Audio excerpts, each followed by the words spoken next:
Yeah, her tonight. Just how did her being in the lineup change things? I mean, she's the staple of their team. Like, she does so much for their team.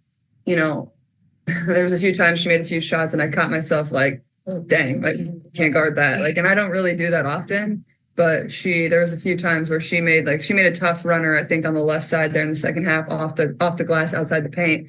And AB played really good defense. There's nothing you can do but take the ball out and go down the other way and tell her good job. Like, there's moments like that in the game. And I thought, she had quite a few of those tonight, but she's been playing really well. And there were still some things where we could have done a little bit better job on other people when we did take her away in the half court. That kind of killed us.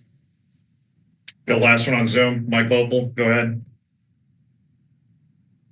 Yeah, this is just for Caitlin. You and Kelsey obviously have been scoring the ball really well, really since the break. And you guys have been rebounding well. You guys, I think, won the rebounding battle by 13. Is the post scoring something you feel like can come a little bit more, or do you also sort of balance the fact that, I mean, you're playing the hottest team, I think, right now in the league? I just wonder what your thoughts are on that. Definitely playing the hottest team in the league.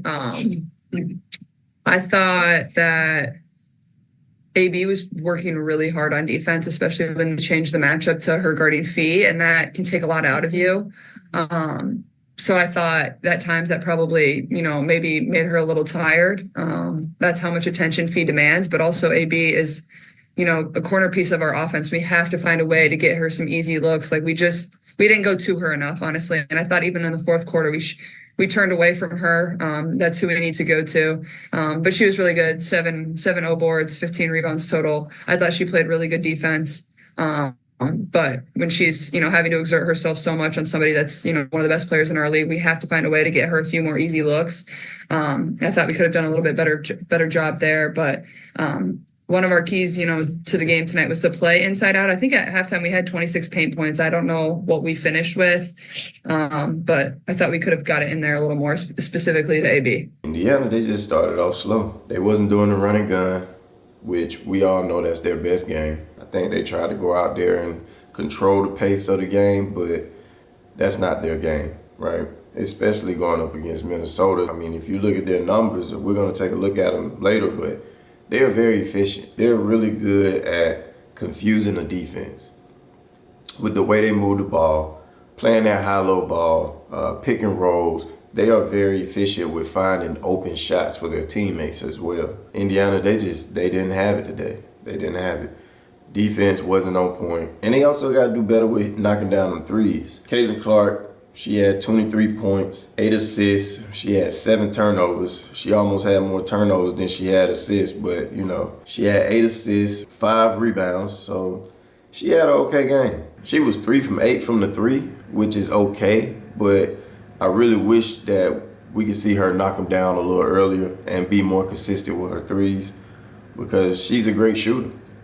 It just hasn't been going her way lately, especially at the beginning of the game. Kelsey Mitchell, she had 21 points. She played her part, but she also got to do better with hitting the threes too. She was only 2 for 10. This really hurt them in the game. It really did. If they would have knocked these down more, definitely would have been a way closer game.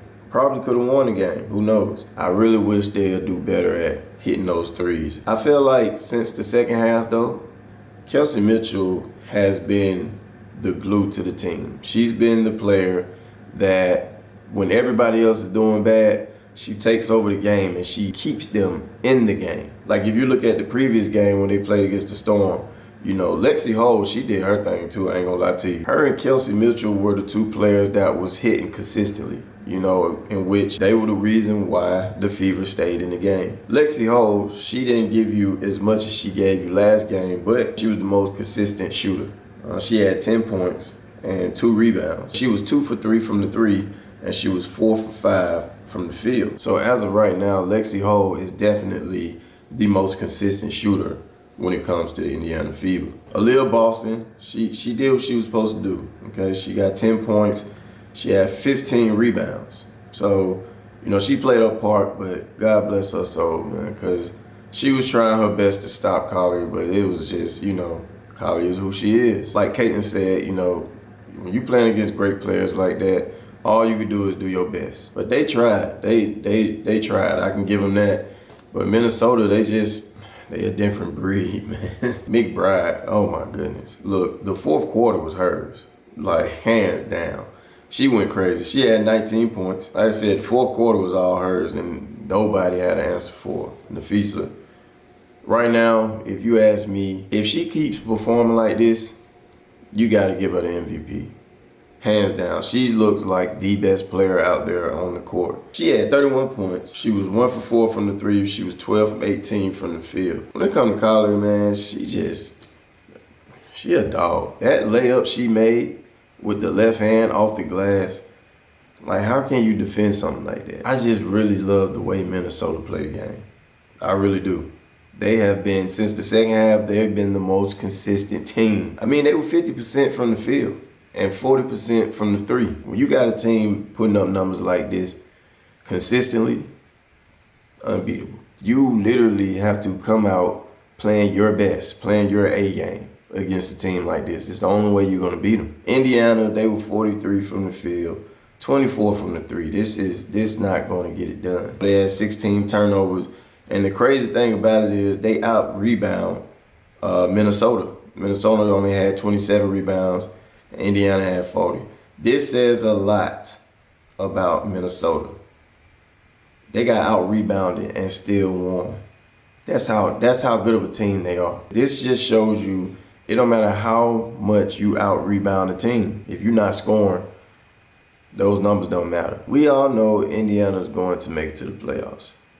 I mean, they just played a great team. And I think they should take this as a lesson and work on their game, work on their craft, because they're definitely going to make it to the playoffs.